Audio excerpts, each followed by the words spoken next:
के वीडियो में विश्लेषण करेंगे गुजरात के आम आदमी पार्टी के मुख्यमंत्री पद के उम्मीदवार ईशुदान गढ़वी के जीवन चरित्र की। ईशुदान गढ़वी का जन्म 10 जनवरी 1982 को गुजरात के देवभूमि द्वारका जिले में जाम खंभाड़िया कस्बे के पास पिपलिया गांव में हुआ था। उनके पिता खैराज भाई गढ़वी थे जो पेशे से किसान थे। ईशुदान गढ़वी ने जामनगर से स्नातक की डिग्री 2003 में पूरी की। तब तक उन्होंने पत्रकारिता में अपना करियर बनाने का निर्णय कर लिया था, यानी कि वह पत्रकारिता से जुड़ गए थे। उन्होंने 2005 में गुजरात विद्यापीठ से पत्रकारिता और जनसंचार के स्नातक की उपाधि प्राप्त की। पत्रकारिता में अपने करियर के आरंभिक समय में ईशुदान गढ़वी ने दूरदर्शन के लोकप्रिय शो योजना में काम किया। 2007 से 2011 तक ईशुदान गढ़वी ईटीवी गुजराती से पोरबंदर में एक ऑन फील्ड पत्रकार भी रहे। बाद में उन्होंने अपने न्यूज शो में गुजरात के डांग और कपराड़ा तालुकाओं में अवैध वनों की कटाई के 150 करोड़ रुपए के घोटाले का पर्दाफाश किया, जिसके बाद गुजरात सरकार को कार्रवाई करते हुए मजबूर होना पड़ा और कार्रवाई करनी पड़ी। इस घटना से गढ़वी को एक निडर पत्रकार के रूप में प्रसिद्धि मिली, यानी कि लोगों के सामने उन्हें प्रसिद्धि मिली। उसके बाद वापी, पोरबंदर, जामनगर, अहमदाबाद और गांधीनगर सहित गुजरात के विभिन्न स्थानों में मीडिया कर्मी के रूप में वह कार्यरत रहे। ईशुदान गढ़वी 2015 में गुजराती मीडिया में सबसे कम उम्र के चैनल हेड के रूप में वीटीवी गुजराती में शामिल हुए। 2021 तक अगले 5 वर्षों के लिए ईशुदान ने राज्य के प्रसिद्ध वीटीवी गुजराती चैनल पर महामंथन नामक एक लोकप्रिय प्राइम टाइम टीवी शो में मेजबानी की, यानी लोगों के मुद्दे उठाए। इस कार्यक्रम में ईशुदान गढ़वी न केवल स्टूडियो में बैठे पैनलिस्ट के साथ विभिन्न मुद्दों पर चर्चा करते, बल्कि एक फोन इन भी लेते जिसमें वह जनता के साथ उन मुद्दों पर चर्चा करके और उनके विचार प्राप्त करते। यह शो गुजरात में बहुत लोकप्रिय हुआ। खासकर ग्रामीण इलाकों में किसान अपने बड़े और छोटे मुद्दों के लिए उनसे मदद मांगते थे और बदले में ईशुदान अपने शो में इन पर गहराई से प्रकाश डालते थे।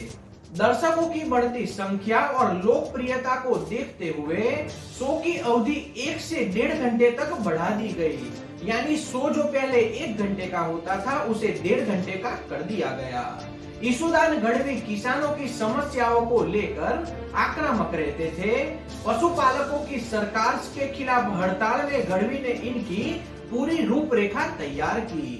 उन्होंने किसान, बेरोजगार, शिक्षा, महिलाओं, व्यापारियों, मजदूरों और श्रमिकों के प्रभावित करने वाले मुद्दों पर ध्यान भी केंद्रित किया और सरकार के सामने जवाबदेही भी तय की। उनकी छवि एक जनवादी पत्रकार या खेडूत नो पत्रकार यानी ग्रामीण जनता के पत्रकार की बन गई। ईशुदान गढ़वी को सत्ता में बैठे लोग, पूर्व मुख्यमंत्री और केंद्रीय मंत्रियों सहित राजनीतिक नेताओं के साथ अपने साक्षात्कार में कठिन सवाल करने के लिए जाना जाता है, चाहे वो किसी भी पार्टी के हो। पाटीदार आरक्षण आंदोलन के दौरान सक्रिय पाटीदार अनामत आंदोलन समिति के लिए राज्य में ईशुदान गढ़वी को पाटीदार के आवाज के रूप में देखा गया। ईशुदान हर रविवार को एक शो करते थे जिसे वो संस्कृति की रक्षा के प्रयास के रूप में वर्णित करते हैं। हर रविवार वह भगवान हनुमान का इतिहास, कर्म के सिद्धांत या वृद्धाश्रम जैसे विविध सांस्कृतिक विषयों पर एपिसोड करते थे। वह इन प्रसंगों में संतों और महंतों को आमंत्रित करते थे और विशेष रूप से उनके साथ चर्चा भी करते थे। गुजरात में कोविड महामारी का विनाशकारी प्रभाव पड़ा और इससे स्वयं ईशुदान गढ़वी को भी प्रभावित हुए। अपनी संक्रमित मां की देखभाल करते हुए गढ़वी ने राज्य की मशीनरी को जर्जर अवस्था में पाया। अस्पतालों में के बाहर मरीजों की लंबी कतारों से अफरा तफरी मच गई। ईशुदान गढ़वी स्वयं भी घर में मां की देखभाल करते हुए संक्रमित हो गए। सौभाग्य से दोनों बच गए। हालांकि अपने अनुभव को बताते हुए कहते हैं, कहीं अन्य इसके इतने भाग्यशाली नहीं रहे, लोगों की जान चली गई। महामारी के दौरान उन्हें राज्य के शहरी और ग्रामीण हिस्सों से आईसीयू बेड और ऑक्सीजन सिलेंडर के लिए मदद मांगने वाले लोगों के फोन भी आते थे।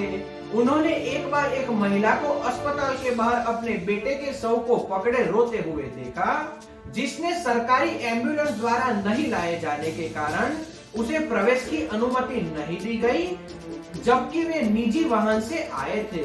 यानी निजी वाहन से अपने बच्चे को लेकर वह महिला अस्पताल पहुंची थी। इसका कारण सरकार की नीति थी।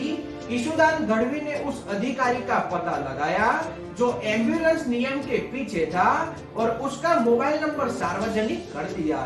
अधिकारी के मोबाइल पर 10,000 से ज्यादा लोगों के कॉल आए। उसे राहत के लिए उच्च न्यायालय जाना पड़ा, यानी कि अफसर को मजबूर कर दिया। तो इस तरह की पत्रकारिता वह करते थे। इस घटना के बाद ईशुदान गढ़वी कहते हैं कि मैं सोचने लगा कि मुझे पत्रकारिता से परे कुछ करना होगा और राजनीति में आने का उन्होंने फैसला लिया। तो कोविड में जो भी सिचुएशन देखने को मिली उसे देखते हुए उन्होंने राजनीति में आने का फैसला लिया।